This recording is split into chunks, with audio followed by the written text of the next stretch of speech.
Centenas de militares americanos morreram ou sofreram ferimentos após interações diretas com naves anômalas não identificadas. Essa é a revelação bombástica do Dr. Christopher Green, um especialista em neuroimagem que trabalha com a CIA, Agência Central de Inteligência dos Estados Unidos, há décadas. A revelação é cortesia de uma solicitação da Lei de Liberdade de Informação, após o financiamento do Congresso de um programa de pesquisa que busca investigar a natureza dos fenômenos que são testemunhados em operações militares ao longo de vários períodos históricos. Parte desse esforço inclui uma análise de como esses veículos ou fenômenos anômalos, já que é impossível presumir que todas as instâncias de UAPs sejam de fato veículos físicos, portanto, qualquer fenômeno não identificado, como luzes e movimentos estranhos no céu, que interajam com os humanos, de acordo com o diagnóstico do pesquisador, pode causar possíveis efeitos colaterais prejudiciais naqueles que presenciam tal evento. Em um artigo intitulado Efeitos de Campos Clínicos Agudos e Subagudos em Tecidos Dérmicos e Neurológicos Humanos, o Dr. Green descreve vários tipos diferentes de lesões sofridas por militares após encontros classificados como 3º e 4º grau na escala não oficial Hynek, mais conhecida como escala de contato imediato. Na ufologia, um contato próximo, também chamado de close encounter ou contato imediato, é uma ocasião na qual uma testemunha vê um objeto e, em alguns casos, seus tripulantes. O Dr. Joseph Allen Hynek foi um professor acadêmico, astrônomo e ufólogo estadunidense. Ele atuou como consultor de pesquisas ufológicas da Força Aérea dos Estados Unidos em 3 iniciativas: Project Sign, 1947-1949, Project Grudge, 1949 a 1952, e Project Blue Book, 1952 a 1969. De acordo com o blog do astrônomo, Hynek é considerado o pai da análise científica de relatos e, principalmente, de vestígios deixados por OVNIs. E, embora tenha começado a estudar os fenômenos de forma bastante cética, o pesquisador teve sua opinião transformada devido à proporção dos casos que estudou. Após a década de 60, nos anos seguintes, conduziu suas pesquisas de forma independente. Em 1972, Hynek publicou um livro apresentando uma escala de classificação de contatos de até 3 graus. Posteriormente, mais 2 foram acrescentados. E, atualmente, com a adição de outros 2 graus, a escala Hynek possui um total de 7 graus. Para explicarmos sobre os níveis da escala Hynek, vamos começar com o primeiro nível, que é conhecido como luzes noturnas. Esse tipo de fenômeno é bastante autoexplicativo e significa simplesmente o testemunho de luzes estranhas no céu noturno. Um evento de nível 2 é uma observação direta de uma nave física aparente durante a luz do dia, com a nave geralmente tendo formato de disco ou oval. Porém, nada impede que um avistamento noturno para subir de nível 1 para 2, caso o avistamento da nave seja preciso e ocorra em proximidade suficiente para um ser humano perceber que o tal veículo tem uma natureza extraterrestre. No entanto, é importante explicarmos aqui que há também um consenso crescente entre os órgãos investigativos de que o fenômeno OVNI pode não ser inteiramente de natureza física e pode incluir eventos que são parcialmente originários de sinais psicológicos, daqueles que dizem ter testemunhado um avistamento de coisas inexplicáveis no céu. Este fato considera os casos em que testemunhas oculares descrevem o avistamento e alcançam um consenso de um grupo de pessoas próximas de que tal sinal poderia pertencer a um OVNI. No entanto, depois de verificarem algum vídeo ou evidência fotográfica, estas pessoas percebem que o objeto que avistaram era completamente diferente do que se lembravam. Bom, já um evento de nível 3 inclui avistamentos visuais respaldados por dados de radar. Existem vários desses eventos ao longo da história, mas um dos primeiros e mais bem atestados foi o encontro de uma aeronave de guerra RB-47 em 1957, que foi perseguida em um padrão de quase 360 graus por um objeto avistado pela tripulação do voo e confirmado por estações de radar terrestres. Um bombardeiro RB-47 da Força Aérea, equipado com equipamento ACM, tripulado por 6 oficiais, foi seguido durante uma distância total superior a 900 quilômetros, quando voava de perto de Gulfport, no Mississippi, através de Louisiana e Texas, e para o sul de Oklahoma. O objeto, não identificado, foi, em vários momentos, visto pela tripulação como uma luz branca ou vermelha, seguida por radar terrestre e detectado pelos aparelhos de SM a bordo do RB-47, e foi admitido como inexplicável. O objeto seguiu a aeronave durante um período de mais de 1 hora, com observações de radar correspondendo diretamente às observações visuais dos movimentos relatados do objeto. Agora, refletido sobre o nível 4 da escala Hynek, passamos para os contatos imediatos de terceiro grau, que ficaram famosos pelo filme de nome homônimo de Steven Spielberg.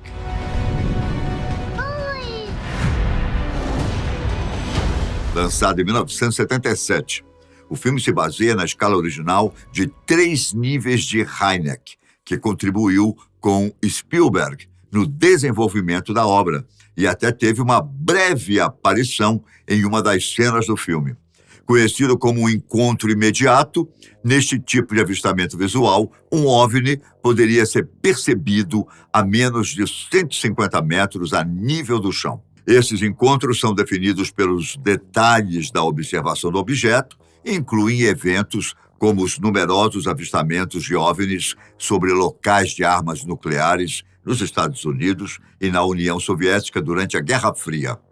Muitos também consideram o incidente das luzes de Fênix como um evento de primeiro grau, que até hoje não foi solucionado, para muitos que testemunharam tal aparição. Dizem que o governador do Arizona, Fife Symington, na época, zombou do evento em uma tentativa de diminuir o medo e as tensões da população. No entanto, em 2007, ele voltou atrás e revelou em uma entrevista pública que, quando chegou a avalanche de relatos de testemunhas que alegavam o avistamento de uma possível nave triangular, ele também se dirigiu rapidamente até um mirante perto de sua casa, onde testemunhou diretamente a enorme luz triangular voando diretamente sobre sua cabeça.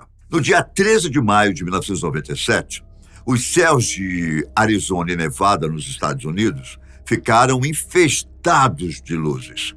Mais de 20 mil pessoas testemunharam o fenômeno. Enquanto umas viram uma série de brilhos fixos, outras afirmaram ter vislumbrado uma formação triangular na área de Phoenix, capital do Arizona. O fato de que a nave era extremamente massiva, movia-se sem ruído e não tinha nenhum sistema de propulsão discernível ou semelhança com qualquer nave americana conhecida e levou à classificação do seu avistamento como um evento de contato de primeiro grau. Um ex-policial não identificado também contribuiu com os depoimentos sobre o OVNI. No entanto, em maio daquele ano, oficiais das Forças Armadas norte-americanas afirmaram ter investigado e resolvido o mistério. Segundo o oficial de Relações Públicas da base aérea de Luck, aqueles avistamentos se tratavam apenas de luzes de comunicação atiradas de uma aeronave Thunderbolt A-10. Segundo o capitão Drew Sullins, da Guarda Aérea Nacional, 8 aviões A-10 estavam treinando sobre a zona de artilharia Barry Goldwater, ao sul do Phoenix, e acabaram por libertar luzes intensas a 5.000 metros de altitude, que caíam vagarosamente de paraquedas. Porém, essa explicação não foram suficientes, assim como a tentativa fracassada de reproduzir o ocorrido. Portanto, as luzes de Fênix, de 1997, permanecem até hoje como um dos fenômenos ufológicos mais controversos da história. Bom, retomando as questões de classificação, vale lembrar que convencionou-se chamar de primeiro grau a simples observação de um OVNI no céu. Portanto, o primeiro grau na escala de Hynek é o contato visual com algum objeto. Neste caso, incluem-se os avistamentos de veículos aéreos tidos como não feitos pelo homem e luzes estranhas, como as aparições em Fênix. No segundo grau, também existe outra forma de percepção ou algum efeito físico sobre outros objetos. Nestes casos, é detectado calor ou radiação nas áreas onde os avistamentos ocorreram, ou seja, danos no terreno, como marcas de pouso, além desses efeitos na paisagem, o mau funcionamento de máquinas, animais assustados e catalepsia, amnésia nas pessoas, também configurariam alguns dos sinais deixados pelos aliens aos terráqueos. Em alguns casos, a análise laboratorial de amostras da área onde o OVNI foi visto poderá determinar se houve aquecimento ou outra mudança química, além da amostra de controle. Vale lembrar que o contato de terceiro grau seria, então, o próprio contato direto com as tais criaturas alienígenas. Neste sentido, ao escrever sobre o contato de terceiro grau, Hynek usou o termo seres animados, sem fazer julgamento à forma como eles viriam. No entanto, ele não classificou esses seres como extraterrestres. O ufólogo Ted Blusher, por sua vez, apresentou uma escala de 6 subtítulos de contatos de terceiro grau, divididos da seguinte forma: A. Um ser é observado apenas dentro do objeto. B. Um ser é observado dentro e fora do objeto. C. Quando uma entidade é observada próxima ao objeto, mas nem entrando nem saindo dele. D. Quando uma entidade é observada, mas nenhum OVNI é avistado, embora atividades de OVNIs sejam relatadas na mesma área e momento. E. Quando uma entidade é observada, porém, nenhum OVNI é avistado, e nenhuma atividade de OVNI é relatada naquela área naquele momento. F. Nenhuma entidade ou OVNI é observado, mas a testemunha experimenta alguma forma de comunicação inteligente. No caso das pesquisas do Dr. Green, seu estudo se concentrou principalmente em analisar eventos que produzissem um efeito físico diretamente observável ou mensurável. Normalmente, isso envolve uma proximidade muito alta, como o incidente do OVNI em Rendlesham, em que um tenente-coronel da Força Aérea dos Estados Unidos e uma tropa de pessoal de segurança chegaram extremamente perto de um OVNI, ou incidentes em que a OVNI deixa para trás evidências físicas de sua presença, como os casos citados das plantações anteriormente. O incidente de Lone Zamora, em 1964, no Novo México, é um dos eventos mais conhecidos, resultando em rastros deixados no solo pelo suposto OVNI, bem como níveis elevados de radiação em conjunto com esses rastros. No final da tarde de 24 de abril de 1964, o oficial Lone Zamora se viu em uma perseguição rotineira a um veículo em alta velocidade no sul de Socorro, Novo México. Mal sabia ele que isso marcaria um momento crucial na história dos OVNIs. Seu encontro confundiria até mesmo o chefe do projeto Blue Book, que mais tarde o descreveria como o caso de OVNI mais desconcertante que ele já havia encontrado em sua carreira. A experiência de Zamora deixou uma marca indelével no mundo das investigações de OVNIs. E o fato do chefe do programa da Força Aérea dos Estados Unidos, dedicado aos estudos de avistamentos de OVNIs, ter reconhecido a natureza excepcional do encontro de Zamora solidifica a importância de tal evento. O projeto Blue Book ressaltou os aspectos inexplicáveis e intrigantes do incidente que desafiavam as explicações convencionais em curso. O sargento Lone Zamora, policial renomado na cidade de Socorro viu duas pessoas ao lado de um objeto oval que pousou próximo à estrada, onde ele realizava uma patrulha. Na decolagem do objeto, Zamora ouviu sons altíssimos, chegando a achar que ocorreria uma explosão. Além do mais, foram descobertas marcas de pouso e restos metálicos no local.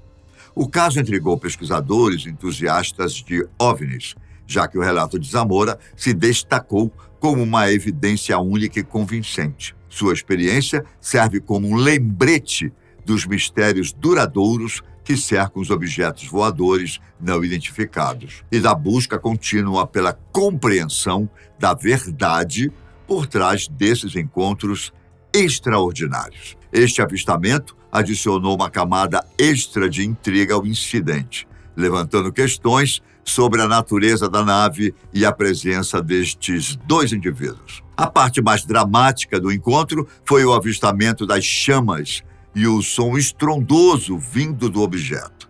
Zamora testemunhou uma chama azul e laranja abaixo da nave, que coincidiu com um rugido alto. Esta combinação de visão e som aumentou a intensidade geral da experiência, deixando Zamora fascinado e perplexo com o que testemunhou. Posteriormente, a vegetação queimada da nave, que supostamente disparou um jato de chamas antes de subir ao céu, também foi identificada por pesquisadores das Forças Aéreas dos Estados Unidos. A pesquisa do Dr. Green descreve sobre os principais avistamentos em território norte-americano ou ações das Forças Armadas dos Estados Unidos e relatos de militares que muitas vezes tinham dados de radar para respaldar os avistamentos de OVNIs, que iam desde naves grandes e silenciosas que se moviam de maneira errática ou até naves que pareciam mudar de forma ou desaparecer e reaparecer repentinamente na paisagem. O estudo do Dr. Green também considera as lesões causadas em contatos imediatos com OVNIs ou seres extraterrestres, que incluíam incidentes de queimadura por radiação na superfície ou no nível da pele e paralisia, em alguns casos, até danos cerebrais. Em muitos casos, os ferimentos sofridos por militares são comparados aos infligidos a diplomatas e funcionários de embaixadas dos Estados Unidos em todo o mundo, conhecido como Síndrome de Havana. No caso da Síndrome de Havana, a inteligência dos Estados Unidos acredita que os funcionários americanos estão sendo alvo de armas de micro-ondas e de alta energia por um ator estrangeiro, com suspeitas de que os ataques estejam sendo realizados até mesmo por agentes russos. A semelhança com a Síndrome de Havana e os efeitos conhecidos da radiação no corpo humano levaram o Dr. Green a acreditar que os militares estavam sendo afetados pelos efeitos colaterais do sistema de propulsão da nave anômala. De acordo com o Dr. Green, alguns dos ferimentos surgiram por estar muito perto de micro-ondas sutis, de alta potência, altamente moduladas. A diferença entre esses incidentes e a Síndrome de Havana, no entanto, é que eles antecedem os incidentes de Havana, que começaram apenas em 2016. Na época, vários diplomatas norte-americanos e suas famílias que viviam em Cuba se queixaram de hemorragias nasais, enxaquecas e náuseas depois de ouvirem sons penetrantes de madrugada. No entanto, sobre os contatos imediatos, a verificação médica de queimaduras, inflamações oculares, cegueira temporária e outros efeitos fisiológicos atribuídos a encontros com OVNIs, até mesmo a cura de complicações prévias, também são consideradas evidências de um contato de terceiro grau quando nenhuma outra causa pôde ser levantada por examinadores médicos. O Dr. Green admitiu que os detalhes de sua pesquisa permanecem confidenciais, mas apontou que seu estudo foi apenas um dos 38 encomendados pelo Programa de Aplicações de Sistemas de armas aeroespaciais avançadas, que funcionou de 2007 a 2012. De acordo com o pesquisador, na época, as Forças Armadas dos Estados Unidos acreditavam que a origem dos ferimentos era de fato de origem não humana e que havia uma preocupação significativa dentro do Pentágono quanto aos efeitos contínuos destes contatos sobre os militares dos Estados Unidos.